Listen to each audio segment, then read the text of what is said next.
BYD ያለፈው ዓመት ከ4 ሚሊዮን በላይ መኪኖችን በመሸጥ ሪከርዱን ሰብሯል። ግን ከBYD በስተጀርባ ያለው ማን ነው? የBYD ባለቤት ዋንግ ቹዋንፉ የልጅነት ህይወቱ በጣም ያሳዝናል። ገና በ13 ዓመቱ ነበር አባቱ የሞተበት። እናም ዋንግ ትምህርቱን እየተማረ ታላቅ ወንድምየውም ስራ እየሰራ በድንገት እናትየዋ ትሞታለች። እዚህ ጋር ዋንግ ተስፋ ይቆርጣል። በቃኝ አለ፣ ትምህርት አልማርም ብሎ።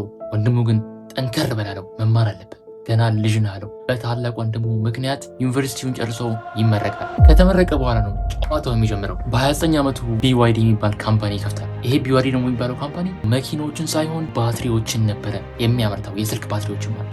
እናም ለመጀመሪያ ጊዜ ያመረተው መኪና ይህን ይመስላል። በጣም አስቀያሚ፣ የማያምር፣ ውበት የሌለው መኪና ነበር። ኪሳራ ውስጥም አስገብቶታል። ግን ዋንግ ቹዋንፉ ተስፋ አልቆረጠም። ሌላ መኪና ለማምረት ይወስናል። እቺም ቶዮታ ኮሮላን የሚመስል መኪና BYD F3 የተባለችዋን ያመርታል። እቺ መኪና ደግሞ ቻይና ውስጥ ተወዳጅነት አግኝቶ በአመት ውስጥ ከ50,000 በላይ መኪኖችን መሸጥ ቻለ። ከዛም BYD በሙሉ ኤሌክትሪክ የሚሰራ መኪና BYD E6 የተባለችዋን ያመርታሉ። BYD E6ን ካመረተ በኋላ የስም አሰያየሙን ይቀይራል። ቻይናን የሚገልጹ ቃሎችን መጠቀም ይጀምራል። ግን ስም ብቻ መቀየር በቂ እንዳልሆነ ሲረዳ የአውዲ ዲዛይነር የነበረውን ወልፍጋንግ ኢገርን ይቀጥረዋል። እናም BYD ይህንን ሰው ያገኘች በኋላ የBYD መኪኖች ቅንጡ መምሰል ጀመሩ። ዲዛይን ካደረጋቸው መኪኖች ውስጥ አንደኛው ያንግዋን U9 የሚባለው መኪና፣ ይሄኛው ላምበርጊኒ የሚመስለው፣ ኢቨን ፍጥነቱ ማለት ነው በአንድ ሰዓት 300 ኪሎ ሜትር መሄድ ይችላል። ይሄ ደግሞ ከላምበርጊኒ የሚቀራረብ ፍጥነት ነው ያለው ማለት ነው። ሌላም እነ ሃን ያሉ መኪኖች ዲዛይን አድርጎላቸዋል የሰውዬ። እናም BYD 2022 ላይ ሙሉ ለሙሉ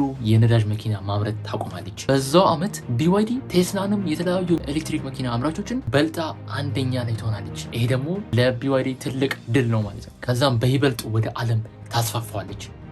ኢትዮጵያ ውስጥ ከሚታወቁ የBYD መኪኖች BYD E2፣ BYD ሴጉል፣ BYD ቺምፕላስ ያሉ መኪኖችን በጣም ይታያሉ ኢትዮጵያ ውስጥ። እና ይህ ምን ያሳያል? BYD ስኬታማ መሆኗን ያሳያል። እና በጣም ለBYD አንዴ ጭብጨባ ያስፈልገዋል ማለት ነው። ዛሬ ቪዲዮችን በዚህ ያበቃል። ላይክ እና ሰብስክራይብ ማድረጋችሁ እንዳረሱ። ይመቻችሁ።